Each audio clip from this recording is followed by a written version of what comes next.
Money. It's one of the most talked about, pursued, and misunderstood topics in the world.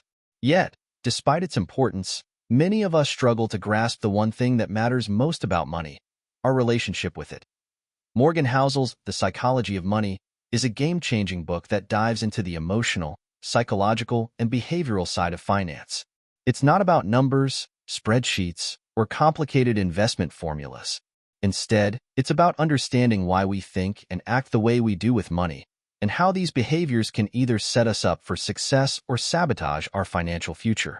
In this audiobook, we're going to explore the key insights from the psychology of money and uncover timeless lessons about wealth, greed, and happiness. We'll break down why financial success isn't just about intelligence or skill, it's about behavior. But here's the catch. Money means different things to different people. Your financial decisions are shaped by your experiences, your emotions, and even your upbringing.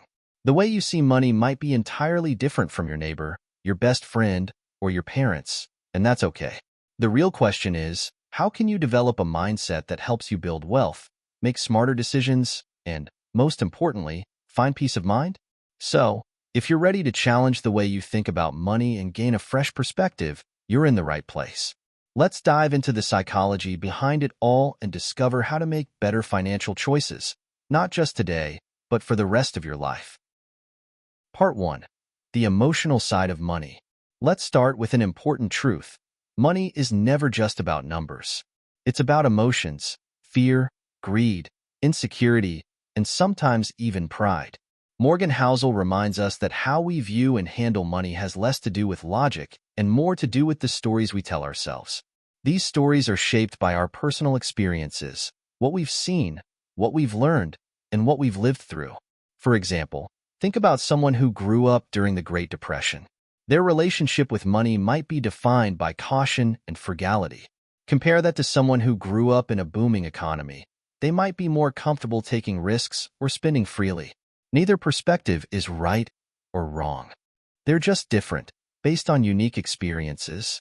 One of the key lessons from the book is this: financial decisions are not made in spreadsheets. They're made at the dinner table, in your head, and in your heart. That's why two people with the same income, same education, and same resources can have completely different financial outcomes. Take Warren Buffett, for example. He's one of the richest people in the world, not because he's a genius, but because he's mastered the behavior of patience. Buffett started investing when he was just 10 years old, and he's let compound interest work its magic over decades. The key to his success isn't just skill, it's consistency and a long-term mindset.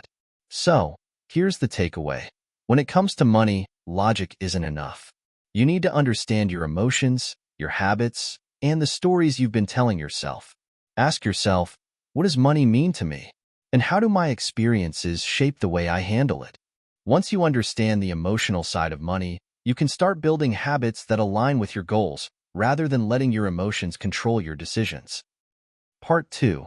The dangers of chasing wealth. When it comes to money, it's easy to fall into the trap of thinking, if I just had more, I'd finally be happy. But here's the surprising truth. Having more money doesn't always lead to more happiness. In fact, it can sometimes lead to stress, greed, and a never-ending cycle of dissatisfaction. Morgan Housel shares a powerful lesson in the psychology of money. True wealth isn't about having more, it's about wanting less. Let that sink in for a moment. The happiest people aren't necessarily the richest. They're the ones who have learned to be content with what they have. One of the most profound stories in the book is about Rajat Gupta, a man who went from extreme poverty in India to becoming the CEO of McKinsey, one of the world's most prestigious consulting firms. But despite his immense success and wealth, Gupta wanted more. His desire for more led him to insider trading and eventually to prison. The lesson here is clear. When you constantly chase more, you risk losing sight of what you already have. And sometimes that pursuit can come at a high cost: your integrity, your relationships, or even your peace of mind. So, how do we avoid this trap? It starts with redefining what wealth means to you. Wealth isn't just about money in the bank. It's about freedom, security, and the ability to live life on your own terms. One of the best ways to cultivate this mindset is to focus on gratitude. Take a moment to appreciate what you already have: the roof over your head, the people in your life, the opportunities you've been given. Gratitude shifts your perspective from scarcity to abundance, and it helps you realize that you don't need more to feel fulfilled. Another key takeaway from Housel's book is the importance of avoiding comparison. It's easy to look at someone else's success and feel like you're falling behind. But remember this: the race for wealth has no finish line. There will always be someone with more money, a bigger house, or a fancier car. The only person you're competing with is yourself. So, instead of chasing wealth for the sake of keeping up with others, focus on building a life that aligns with your values and goals. Ask yourself, what does financial freedom mean to me? For some, it's retiring early. For others, it's having the flexibility to spend time with family. Whatever it is, let that guide your decisions, not society's definition of success. Part 3. Luck, Risk, and the Stories We Tell Ourselves. When we hear stories of success, it's tempting to think it's all about hard work and talent. And while those things matter, Morgan Housel argues that luck and risk play a much bigger role in our financial lives than we often acknowledge. Take Bill Gates, for example. Yes, he's incredibly smart and hardworking, but his journey to becoming one of the richest people in the world was shaped by an extraordinary stroke of luck. Gates happened to attend one of the only high schools in the world at the time that had a computer. This access gave him a head start most others didn't have. On the flip side, there are countless stories of hardworking, talented people who never achieved financial success, not because they didn't try, but because they faced risks or setbacks beyond their control. Maybe they were born into poverty, had a health crisis, or faced an economic downturn. Housel reminds us that luck and risk are two sides of the same coin. They're forces that exist in every financial story, but they're often invisible. The truth is, we don't have as much control over our financial outcomes as we like to think. So, what's the takeaway? First, practice humility. If you've achieved financial success, recognize that some of it might be due to factors beyond your control. This perspective not only keeps you grounded, but also fosters gratitude and generosity. Second, avoid judging others' financial decisions. Everyone's journey is shaped by a unique mix of luck, risk, and personal circumstances. What worked for you might not work for someone else, and that's okay. And finally, when it comes to your own finances, focus on controlling what you can control. You can't predict the stock market, but you can save consistently. You can't avoid every risk, but you can build an emergency fund to protect yourself from life's uncertainties. Morgan Housel also warns against the danger of oversimplifying success. It's easy to look at someone like Warren Buffett and think, if I just do what he does, I'll be successful too. But success isn't a formula. It's a complex combination of behavior, decisions, and circumstances. The lesson here is to stop comparing your financial journey to others. Instead, focus on writing your own story, one that reflects your values, priorities, and unique circumstances. Part 4. Money as a Tool for Freedom. When we think about money, it's easy to treat it as the ultimate goal. We work hard to earn it, save it, and invest it. But here's the truth. Money, by itself, is meaningless. Its value comes from what it allows you to do. Morgan Housel emphasizes this idea throughout the Psychology of Money. Money is a tool that can buy you freedom. And freedom, he argues, is the ultimate goal. Freedom means having control over your time. It means being able to say yes to the things you love and no to the things you don't. It's the ability to make choices that align with your values, instead of being forced into decisions because of financial constraints. Think about it. What's more valuable, buying a luxury car or having the flexibility to take time off work to spend with your family? True wealth isn't about material possessions. It's about the ability to live life on your terms. Housel gives a powerful example of this. He tells the story of Ronald Read, a janitor who lived a modest life, drove an old car, and wore secondhand clothes.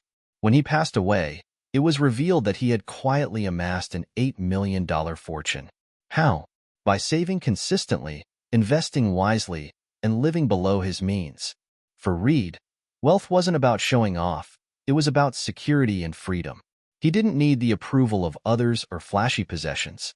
He understood that the true value of money lies in the choices it gives you. So, How can you use money as a tool for freedom? Start by defining what freedom means to you. Maybe it's retiring early, traveling the world, or having the flexibility to pursue a passion project. Once you have a clear vision, align your financial decisions with that goal. One of the best ways to do this is to prioritize financial independence. This doesn't mean being a billionaire. It means having enough savings, investments, or passive income to cover your basic needs without relying on a paycheck. The earlier you start building this foundation, another key takeaway is to avoid the trap of lifestyle inflation. It's tempting to upgrade your lifestyle every time your income increases, but this often leads to financial stress instead of freedom. Instead, focus on living below your means and saving the difference. The less you need, the more flexibility you'll have. In the end, money is just a means to an end. It's not about how much you have, it's about what you do with it. By using money as a tool for freedom, you can build a life that's not only financially secure but also deeply fulfilling. We've covered a lot of powerful lessons in the psychology of money, lessons about emotions, luck, freedom, and the stories we tell ourselves about wealth. Now, let's talk about how to bring these ideas together to redefine your relationship with money. At its core, managing money isn't about becoming the richest person in the room. It's about creating a life of meaning, balance, and security. It's about recognizing that money is a tool, not a measure of self-worth. And most importantly, it's about aligning your financial choices with the things that truly matter to you. So, how do you put these ideas into action? Here are a few practical tips inspired by Morgan Housel. 1. Define your enough. Ask yourself, how much is enough?